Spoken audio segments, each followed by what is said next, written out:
अच्छा, next pick है हमारी नेशनल फूड्स की। इस चार्ट के ऊपर बहुत अच्छी कंटिन्यूशन पैटर्न की कंसोलिडेशन है, मतलब ये अपसाइड की ही रैली हम एक्सपेक्ट इस पे कर सकते हैं।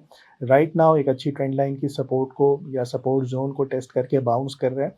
सो ये सपोर्ट जोन जो बन रही है वो 358 से 350 के करीब है। यहाँ पे इसको एक्यूमुलेट करना चाहिए। जो प्रीवियस इसका हायर लो है 320 का, वहाँ पे इसका एसएल एक्सपेक्ट करें, रख दें तो 30 रुपीज़ का एसएल, और आय आप करें 380 के first target and then second target जो इसके रीसेंट हाइज हैं 410 411 के, उसको जाके भी ये टेस्ट कर सकता है। ओवरऑल बहुत अच्छे ट्रेंड में है। और अब अमार से पूछते हैं इसके फंडामेंटल्स। अमार, टेक्निकल चार्ट्स के ऊपर तो इस पे काफ़ी अच्छे सेटअप्स नज़र आ रहे हैं, ट्रेंडिंग में है। फंडामेंटली स्टिल ये कंपनी क्वार्टर बेसिस के ऊपर अच्छे रिजल्ट शो करी है। अभी रिसेंट पास में इसने अच्छे डिविडेंड्स भी दिए हैं। जी, नेशनल फूड्स का ओवरऑल अगर आप रेवेन्यू की यहाँ पे बात कर लें तो तकरीबन ये आप देख सकते हो कि बहुत ही ज़बरदस्त किस्म के इसके इंक्रीज आए हैं।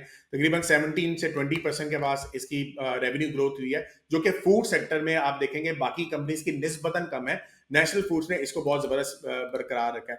दूसरे एंड पे अगर आप यहाँ पे देखेंगे तो तकरीबन 80% का इसके प्रॉफिट इंक्रीज किए हैं, विच इज स्पेक्टेकुलर। और ये हमने अप्रैल में इसकी लास्ट हमने कॉल दी थी, जिसकी बेस के ऊपर बड़ा जबरदस्त परफॉर्म किया था। आज से 2-3 साल अगर आप इसके पहले देखेंगे तो इतने परफॉर्मेंस निस्बतन कम थी, लेकिन ये साथ साथ ग्रो कर रहा था। तो जैसे ही 2-3 इसके अंदर ट्रिगर्स आए, उसकी बेस के ऊपर इसने काफी हद तक ग्रो किया। डेट टू इक्विटी इसकी थोड़ी सी निस्बतन ज्यादा है, बिकॉज ये 3-4 डिफरेंट डिफरेंट काम करें, जिसकी बेस के ऊपर यहाँ पे इनका ओवरऑल जो है डेट आपको थोड़ा सा ज्यादा नजर आएगा। अच्छा, इनका जो बिजनेस है ये एक कोर बिजनेस तो हो गया कि मसाले वगैरह बेचते हैं, लेकिन इनकी एक जो ज्यादा बड़ा बिजनेस जो चल रहा है वो कनाडा के अंदर A1 कैश एंड कैरी का जो बिजनेस है वो बहुत जबरदस्त चल रहा है। और अगर पिछले 8 साल में देखा जाए तो कंपनी का कहना है कि तकरीबन $50 मिलियन की जब ये से काम किया करते थे इन 2017, अब वो तकरीबन 300 मिलियन तक ये पहुंच चुका है। तो यानी कि 6 गुना इसमें इजाफा हो गया। This is very good. इसके अलावा जो इनकी एक कंपनी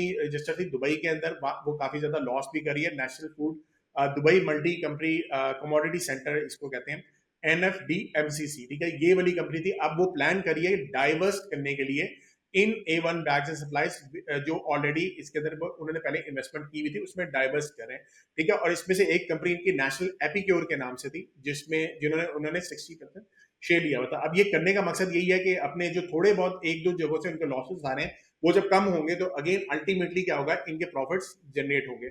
इसके अलावा जो है ATC होल्डिंग जो है वो इनकी कंपनी एक बाय कर रही है।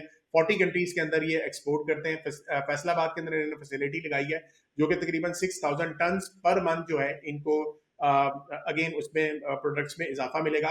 फाइनेंस कॉस्ट जो है इनकी थोड़ी सी निस्बतन बढ़ी है, जहां बाकी कंपनीज की कम हो रही है, इनकी बढ़ी है क्योंकि ये कर्जा लेके आगे इन चीजों पे काम कर रहे हैं। इसके अलावा इनके रिसीव आप देखें, मिक्सेस जो मसाले होते हैं, केचप हो गया, पिकल्स हो गए, ये सारी जो इनकी सेल्स के अंदर तकरीबन 65 to 70% ऑफ द सेल्स इसके अंदर ये कंट्रीब्यूट करते हैं। इसके अलावा ड्रिजल सॉसेस ये इंट्रोड्यूस कर रहे हैं एज ए न्यू कैटेगरी, ताकि यंगर जनरेशन को आपको पता है कि जरा उस तरह की सॉसेस वगैरह पसंद होती हैं, वो बर्गर शर्गर वगैरह में डालना, तो इस तरह की चीजें जो है उसके अंदर इनको यूज करने के लिए इन्होंने नई प्रोडक्ट लॉन्च किया। सरमाया.in, जहां हर फैसला बने सरमाया।